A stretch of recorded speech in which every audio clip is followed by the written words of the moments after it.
Dr. Alex Mehr is a former NASA scientist turned serial entrepreneur. He is the co-founder and CEO of Famous.AI. It's a company making ideas more valuable than ever. Welcome to the show, Alex. Thanks for having me. Yeah, excited to have you on. Tell us a little about your personal lives, more about your work, and why you do what you do. Um, so think of me as a serial tech entrepreneur. I've done a lot of crazy stuff, built a lot of products, hundreds, in fact. And the core business that we currently have, I've been building this company for the past 2.5 years, is to do what I've done in my life, which is create products rapidly and testing them going to market, super easy and available to everyday person. So that's the core mission. I think of it as, I have this mental model of the entrepreneur being the David going against the Goliath, because always the entrepreneur is going through an established market, and I want to build a slingshot to make it easier for the Davids out there to overcome Goliath and make it less capital required, faster, because speed is another element of entrepreneurship that I've found to be super important. So it's like faster way to bring your ideas into the market, cheaper, less capital requirement, also a ability to pivot and change and change and change and change until you kind of find a beachhead, and then you can build a feature set to eventually overcome your market. It's like that's the mission of the company. And it's something that personally important to me, but also I find that people find it very useful and helpful to them. Well, the idea and the practice, as it turns out, that you've built over the past 2.5 years of giving entrepreneurs that slingshot at a easy to use, low cost, and nimble. Certainly, Nimble. that sounds extremely valuable. Yeah, I tell you this. We are entering a crazy world right now, in the sense that the barrier to entry into a new market, the ability of people to build products fast and rapid is coming lower and lower. And applies to the little guy and the big guy. So big companies can roll out new products easier, go into new markets easier, and so do little people, little guys. So my thought here is, you can think of it as a good thing or a bad thing. On the bad side, we're going to see a lot of disruption. We're going to see people losing jobs to AI and stuff like that. But I think of it like, look, every major shift has winners and losers. And if I can help more people to win with in that shift, I've done my job. Okay. So, and in general, in my own life, every time I succeeded in a major way, I was in my idea machine mode, meaning I was constantly coming with ideas and going bam, bam, bam, bam to the market. It could be like the same product, coming up with new ideas for it, or just scratch new product. So that has been my winning mode. If I go back and analyze my own history, and I can give you specific examples if you want. But, you know, that required having a team of engineers a lot of times that could execute. In my first startup, I raised a lot of venture capital that allowed me to execute that. And it's not accessible to everybody. In other words, it is something you can say, but in real life, most people could not pull it off. Now, in this new world, that has become available with AI. AI can do a lot of the work, so that the way I think about it is like, you can think of yourself, oh, AI is coming and taking my job, my position, my reason to exist or work in a particular organization. Or can think of yourself, okay, AI is coming and doing 80, 90% of my work that allows me to elevate myself to the higher and best use of my brain, which is creativity and agency. Two things that I really care about. Even when I'm hiring people, I look at creativity, specifically creative problem solving. And the second part is agency, meaning the ability to propel yourself forward and zigzag your way to winning. So, and I'm like, okay, so yes, it is taking some of our tasks away, but that's also an opportunity for us to elevate ourselves to that highest and best use of our brains. So that's sort of how I see it these days. Well, it's super powerful. And you know what? Do you have a sense of if, like, how much AI is saving from a time or a revenue perspective? If you were to start one of the companies today that you started 5 years ago, how much money Yeah. you'd save, kind of a thing. Is that knowable? It's massive. So just to give you an example, so my first startup, I had almost 100 engineers and product managers and designers. They were sitting on the same floor, and sitting in the middle. It was like one big office in San Francisco, and we had like support and marketing and stuff too. But it was one, and those 100 people was sitting in the middle. I had VP engineering and then team leads, and it was like kind of like a typical what you see in organizations. I want to say I my output from an engineering perspective right now is the same with a team of 8. So it's more actually with a team of 8. And all of that is because of AI. So essentially what has happened, which could have societal impacts right away if you want to talk about that, but what has happened is core people, like it used to be in an engineering organization, for example, you had junior devs, developers who would write code, and then they would commit the code, and then a senior person would come and review, and then eventually gets merged and gets shipped to the customer, right? So that system, even though it's the most common way engineering organizations have been for many, many years, is no longer the case in my startup, and increasingly so in many other companies, because the junior developer writing code for someone else to review, that job is replaced with AI. Does that make sense? So what is left is highly self-driven, highly creative people with common sense who can think through, okay, this make sense? Does the customer want this or not? And the job of the actual writing, hundreds of thousands of lines of code is now replaced with AI. So I want to say in an ideal organization, you can probably cut the cost by 70%, maybe even more. But then that means you can hire only really good people at the top. So it's very interesting. And I see bigger companies are going in that direction as well. So I don't know that. Well, I do know. I had no idea what AI was going to mean 2.5 years ago. You obviously did. How were you able to see around that corner? I have had my bouts of experience with AI. So in grad school, I looked at neural nets. I played with neural nets. This is many years ago. It was, you know, very primitive. And then in 2016, I tried building an AI product, essentially internal communication tool, sort of like Slack, but with a HAL 9000 AI inside of it, a good version, not a bad version. And I tried to use IBM Watson for that, and it was a disaster. So I had played with it. I wrote it off after that experience. I'm like, this is nowhere close to here. But then when I saw there was a big shift in AI, the actual invention happened in 2019, but commercially available 2020, 2023 is when I saw what transformers, which is a new technology shift, uh, can do to AI models. I was like, this is going to be big. And I went all in at that point. And so you've been working on this for 2.5 years, and now you've created this company, this thing that Famous allows Labs, yeah. entrepreneur. What's that? Famous Labs, Famous Labs that allows entrepreneurs to bring their ideas to life at a fraction of the cost, 70% less expensive. yeah. Um, so give me sort of a thumbnail sketch of who you're seeing, or who you built this for. Um,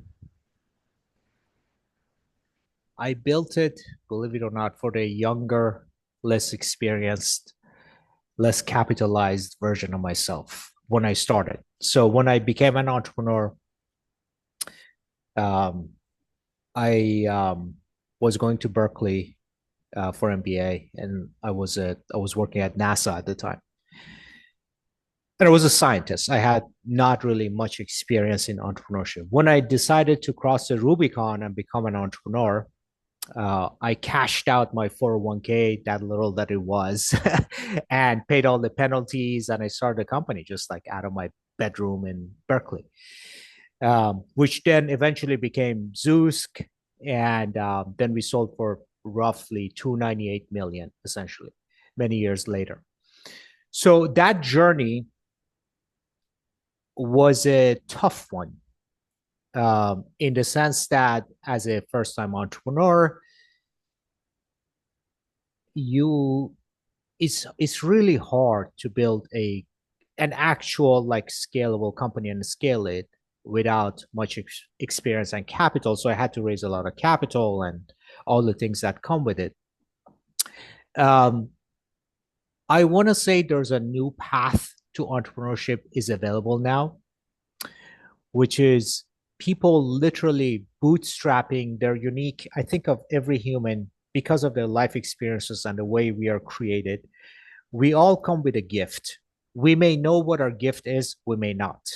The lucky ones are the ones who know what their gift is. So I always tell people the first thing is to understand what your actual true gift is. Okay. Then think about who can benefit from your gift. I refuse to believe that us as humans, we have no reason to exist. I absolutely disagree. I think each one of us have something to offer to the world. It might be to a lot of people, it might be to a few people. Doesn't matter. We have a unique gift and ability, talent to offer our gift to a group of people. That is, but a lot of times, most people, in fact, cannot actually do it in real life because how do you productize your gift in a way that actually becomes a business that sustains your life? I think one of the goals that I want to accomplish with Famous.AI is to unlock those people. I'm talking about literally every human on earth has that thing inside of them. I'm like, if you discover it and you're able to successfully productize it and build a business around it that serves 10 people, 10 million people, 1 billion people, I don't care. But you productize your gift in the form of a product that then you can provide something valuable to a group of people of however number of size. You can create a business, could be a lifestyle business that just supports you and your family. Fine. Um, but it's like that's sort of the idea that I have because selling our time and labor for salary is pretty much going to be a thing of the past, in my opinion. Okay. Um, so what is left? It's the only thing that's left is that, okay, but I have a unique gift inside of me. And by the way, every human is different. Just even if you believe in totally materialistic view of humans, even if that is the case, think of every human having different genetic makeup and you have different upbringing and experiences that informed your brain to operate in a certain way and have expertise in certain things or be able to provide a particular thing, which is why I said everybody has a talent. If you are spiritual, you can say the same thing. Doesn't matter how you think about it. End of the day, every human has something to offer, whether they know it or they don't. Okay. So that's what I'm like, okay, how can I tap into that and allow that person without having to have a huge idea that they can go and raise venture capital for? How can I allow that human to sort of take that gift and turn it into a product that they can then build a little business around and be self-sustaining? That's the big idea. That's a beautiful thing. And you're removing all the technical roadblocks that stand in your way and a lot of the monetary. So I don't even know how to start. I don't know how to write code. I don't even know what I don't Exactly. know. I don't have any Exactly. idea. Yes, a lot of times it's like even the idea of the product itself is a mushy thing. So you have like a general idea, but until you see it, which is why we focus a lot at Famous.AI on the first, I call it the first render of the product. So you essentially the way it works is that you explain in high level what you want to build, and then it creates it. Okay. And we do a lot of work that that first version is not just a technically sound product, but it also, we do a lot of things, including like putting placeholder data in it so that it jumps to life. Because I know what happens to most people. They may see, like, if, for example, if I show you an empty Shopify store, okay, you can't imagine what it can be. A lot of people cannot imagine. Okay. But if I put placeholder items in it, all of a sudden you see, oh, this could be my stuff. I just need to go source these materials and put it in. Does that make sense? So that's sort of the idea here. I want AI to be able to go to a point where you go from just the vague idea to something tangible that it can feel. Okay, it kind of comes out of the screen and hits you in the face. You're like, ah, that's what I was talking about. If I can give the user that feeling with the first prompt, it's a lot easier to motivate them to, now I need this change, I need that change. How do I integrate that? How do I integrate payment? So it's like it's easier to jump through hoops once I showed you the final, like, kind of the vision came to life versus just spitting out software for you. Does that make sense? And then leaving it in your hands to imagine what it can be. So it's a difficult technical problem. uh Nonetheless, it's solvable. So I like it for that reason. Yeah, that's really powerful. I agree with you. I agree with everything you said, how everybody has a gift, everybody has something to offer, but it's not obvious unless we get a little bit of help pulling it out of us. So you say, hey, you make anything. You're like, oh, I don't Yes, even know where to start. But here's the Shopify store or whatever it might be. Have you ever considered like, oh yeah, and then the neurons start firing or whatever, and you start connecting, exactly, and all of a sudden, now I've got this exactly. idea, and then Famous.AI helps bridge that gap. Yes, exactly. It's like, essentially, if I show you, this is what I'm saying when I say everybody has a, like 90% of the time, a hidden talent. So there are lucky people, and I consider myself actually lucky. I happen to know what I'm good at. Okay. Um, but a lot of people don't. I don't know what percentage, but a lot of people don't. So they might have some ideas, but they're not put in a position to discover their talent. Okay. Through whatever circumstances, life, and a lot of people might be, I want to say a good chunk of the population, they are actually in the wrong profession. Like, you might be a lawyer, but you might have made a great musician. Okay. Or you are a musician, but you're actually not good at it. And through the influence of others, you always felt like, oh, this is the thing I need to do. You think you're good at it because you like it and people around you gave reinforcement, but you're really not good at it and you're like wasting your life. It's like cuts either way. So I want to say that it's like the ability to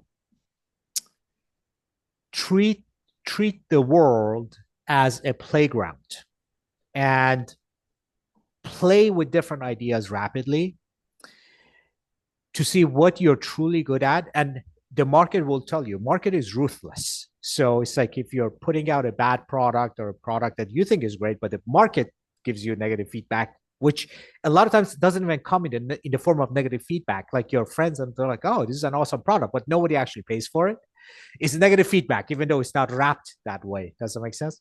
So I want to say the number one reason is people do one thing and they think they know what their true talent is, but they are digging in the wrong spot.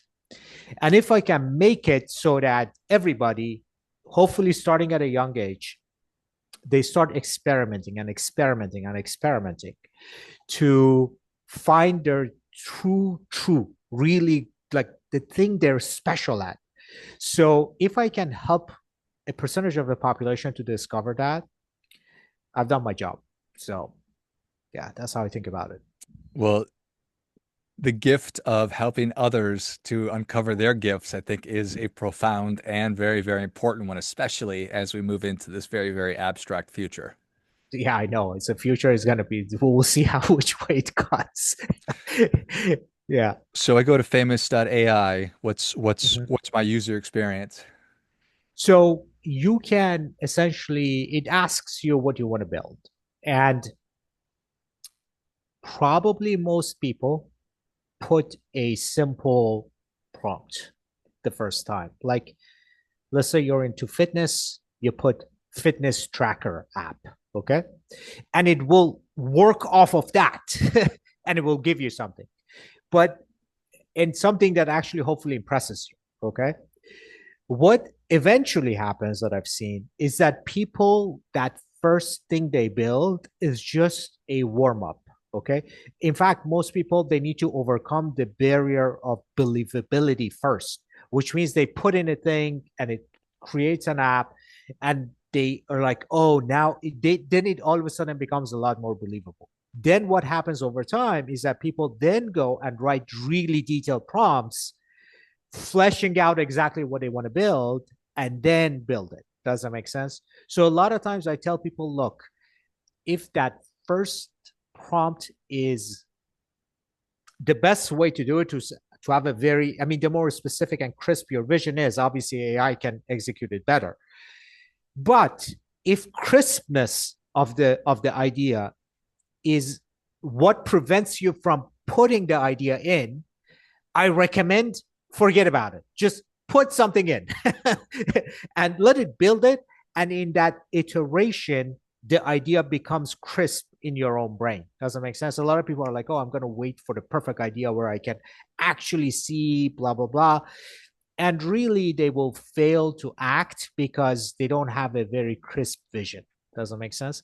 And they're waiting for that moment of inspiration to come and hit you. And I'm telling you, that the best way to get inspiration is through the act of doing. So once you do it a few times, you put a few things, and then you get like more and more inspiration on what to build. And it might be a 3 months process to actually find the right product. It might be a 1 year process. But that first attempt, I mean, I think of my own experience, like my first company, which was online dating company Zeus. I sort of knew the space I was going to go in. It was like apps were becoming a thing at the time. So I'm like, I'm going to go build apps, but I didn't know exactly what I was going to build. So we started by building a polling widget, polling app. Then I built gaming apps. Then I built quiz apps. And then eventually, after 6 months of building a whole bunch of things, I eventually launched an online dating app. And we were one of the first movers and we got a lot of traction. And then I followed the traction. Does that make sense? So even I didn't know. Okay. And I had just quit my job, put my life savings into it. And I just knew the overall vicinity. Okay. And I was like, hitting and hitting and hitting like every week or two launch something new. That's where I think the natural workflow is for the majority of people. Now I hear stories of people who have these visions and the idea comes fully fleshed out. I tell you, I've not seen that in real life, meaning no real life entrepreneur that I know of, including the big ones that you read about. If you go look at their life story, it's a random zigzag. Okay. So, but zigzagging means you don't know where you're going, but you got to do the zig and zag to find where you're going. So, I like to make that a lot easier for people. So, Makes a ton of sense. Rivers meander. They do not go in a straight exactly. line. The water is still Exactly. flowing. It's got to keep Exactly. moving. Yeah. I want to have I'm interested in I almost said a really dangerous thing. I hope your parents are still with us, Alex, and I would like to interview them if they are about what their experience was when you were in getting your graduate degree at Berkeley, working at NASA, and then you tell them, "Hey, I'm going to start a dating app." Yeah. I tell you, my dad called me. So, I didn't grow up in a business oriented family. They really were academic. My dad called me. He's like, son, what's wrong with you? Is it money? I'm like, no, dad, this is the thing I gotta do. They were so against me dropping out of Berkeley. And That's it's, awesome. yeah, that's an insane. Yeah, I never forget my dad called, man. He was a very serious guy. It's like, Yeah. son. what is the issue? I'm What? like, yeah, it's not money. It's like I can send you more money. I'm like, no, it's not that. It's I really gotta try this entrepreneurship. So what I'm hearing you say is you lost your effing mind, boy. Is Yeah, is that? exactly.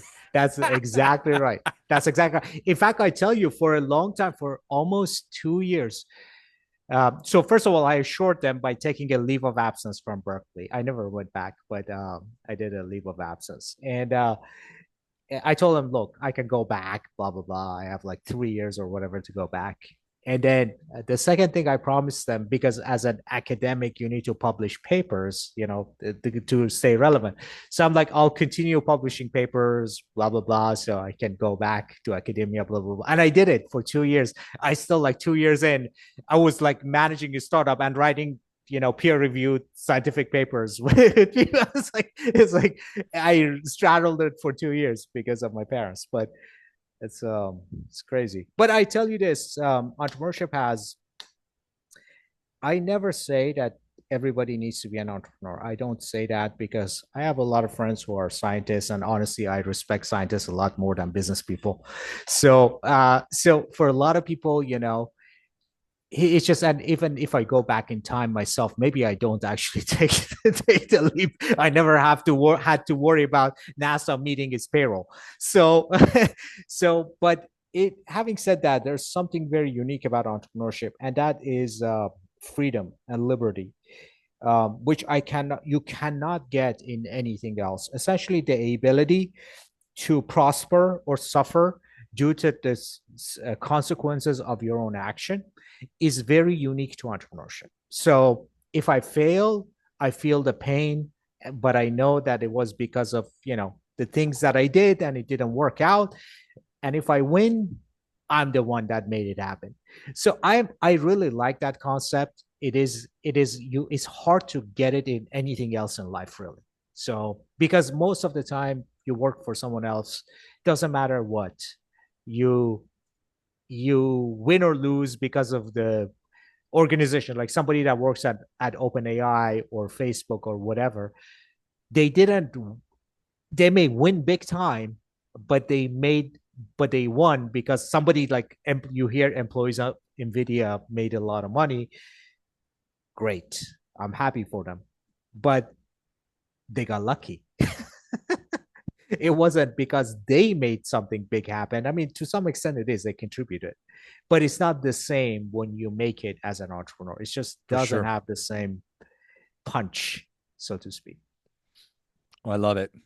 Well, Alex, thank you so much for coming on. I appreciate all your work and everything you're working on. Excited to see what the future is going to hold. How can people learn more about you? How can they engage with Famous.AI? Well, I mean, go to Famous.AI and enter your first idea and see what it builds for you. To begin, begin. I love it. Begin the beginning of the beginning. Well, if you enjoyed as much as I did, show Dr. Alex your appreciation. Share today's show with a friend who also appreciates good ideas. Go to famous.ai and get started with that first idea and work with the framework that Alex has been talking about and start to make your mark on the world. Thanks again, Alex. Thank you for having me. Until next time, remember, do your part by doing your best.